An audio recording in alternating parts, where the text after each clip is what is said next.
Hello, hello. I hope everybody's having a great Tuesday. I wanted to quickly come on and talk about this idea around autopilot. So, 40% of what we do in our day is on autopilot.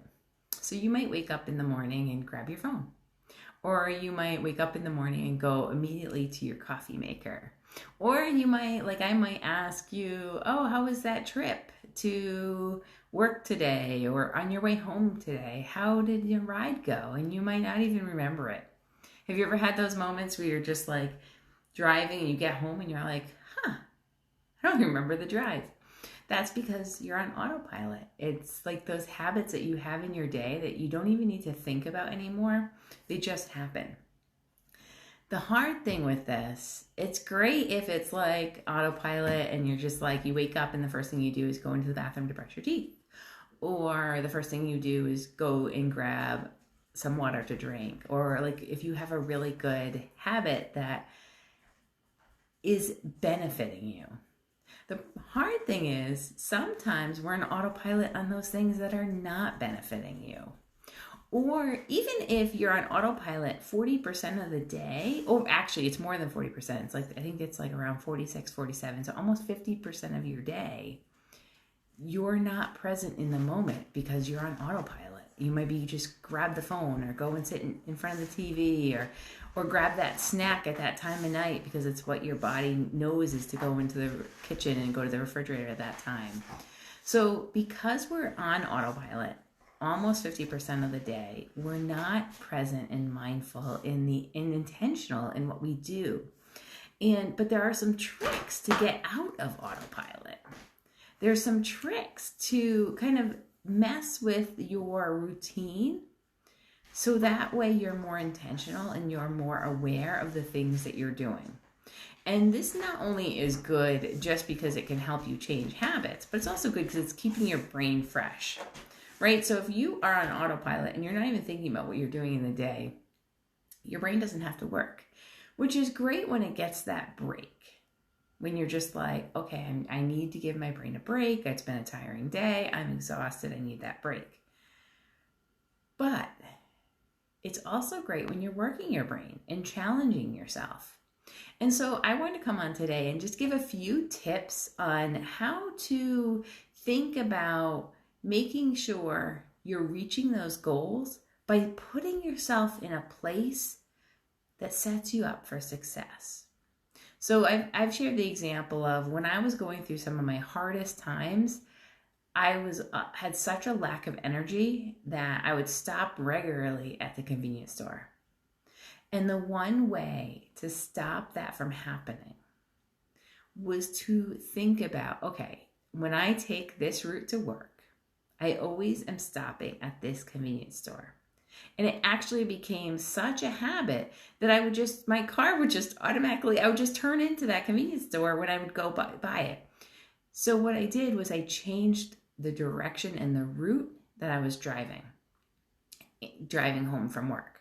And what that did was I really had to think about, okay, which way do I go? I had to like really kind of keep an eye on the GPS and listen to where it want me to turn. So I was very present and aware. It helped give me that okay to say no or yes to something versus just it being on autopilot. So then it helped change that habit. The same thing can happen if you're trying to do meditation in the morning when you first wake up, but yet when you first wake up, the first thing you do, because it's autopilot, is you grab your phone. Maybe you put your phone, say you still want to have your phone in your room for an alarm or just for safety to have a phone near your head, near you, is maybe you just put the phone away from the bed. So you would have to get up to get to it. And that would be a trigger in your head of, oh wait, I wanted to do a meditation before I got out of bed. So just changing those little things. The other thing you could do is think about, okay, you know what? I'm going to move the garbage can from one side of the room to another side of the room. Or even from one cabinet to another. So say you want to keep your garbage can under the sink. Maybe you move it to the other side of under the sink if you have the two cabinets that open. Because what it would do is when you go to, say you're dumping your coffee grinds, whether you put them in compost or whether you put them in the coffee, in the trash can, when you go to dump that and it's not there, you have to get present and start thinking, oh wait, where did I put it?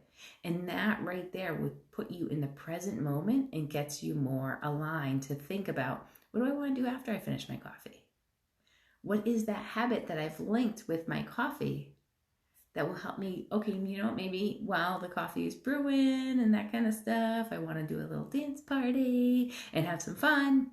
So those kind of things are things to kind of look at. What can you change in that moment or before that moment to help trigger a new habit or leave a habit that you no longer want because it's not serving you?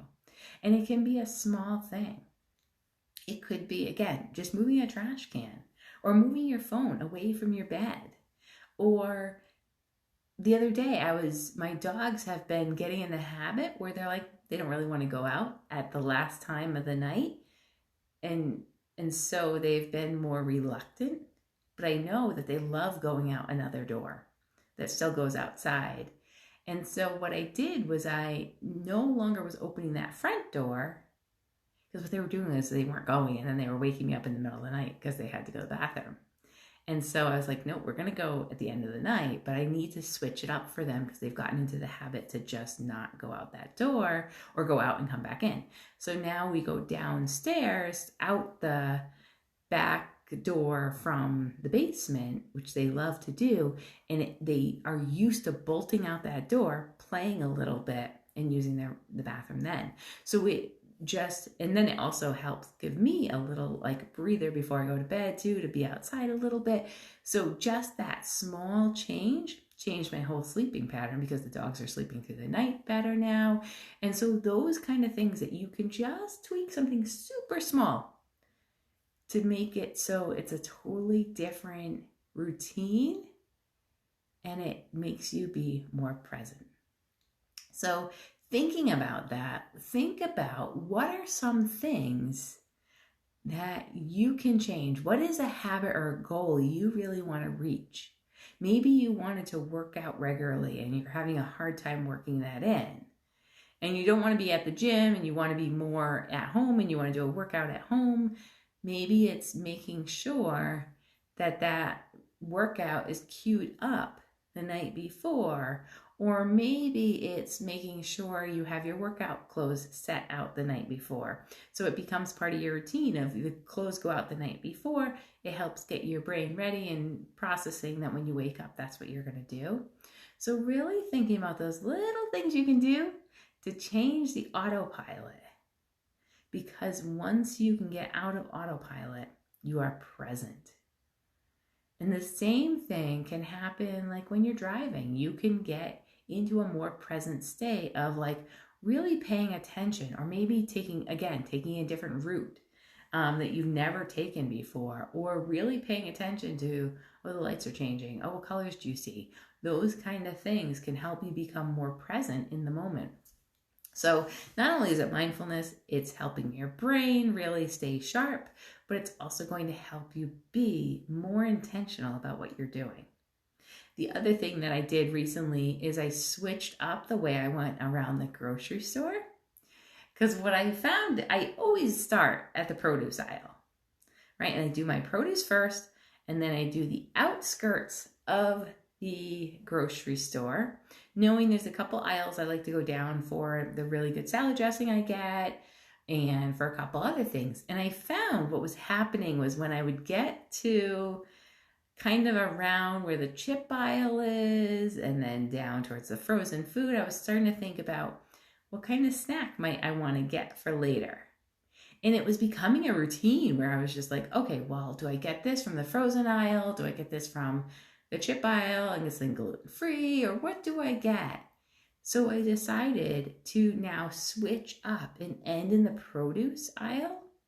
And so now when I'm thinking about what is that snack I want to have after dinner as a special dessert, is I'm picking up an apple and thinking about, okay, I can heat the apple up and put some cinnamon and some coconut on it. So it's switching from a not so healthy snack or treat to a more healthy one that's going to give me more nutrients. And all I did was switch the direction that I go in the grocery store, which is such a little change, doesn't put any more time on it. And you're more intentional because as you're going through, it's like you have to go into your brain and do everything backwards, which is so cool for keeping your brain super sharp of like, okay, typically I would do produce first. Now I'm doing produce last. So what do I need in frozen?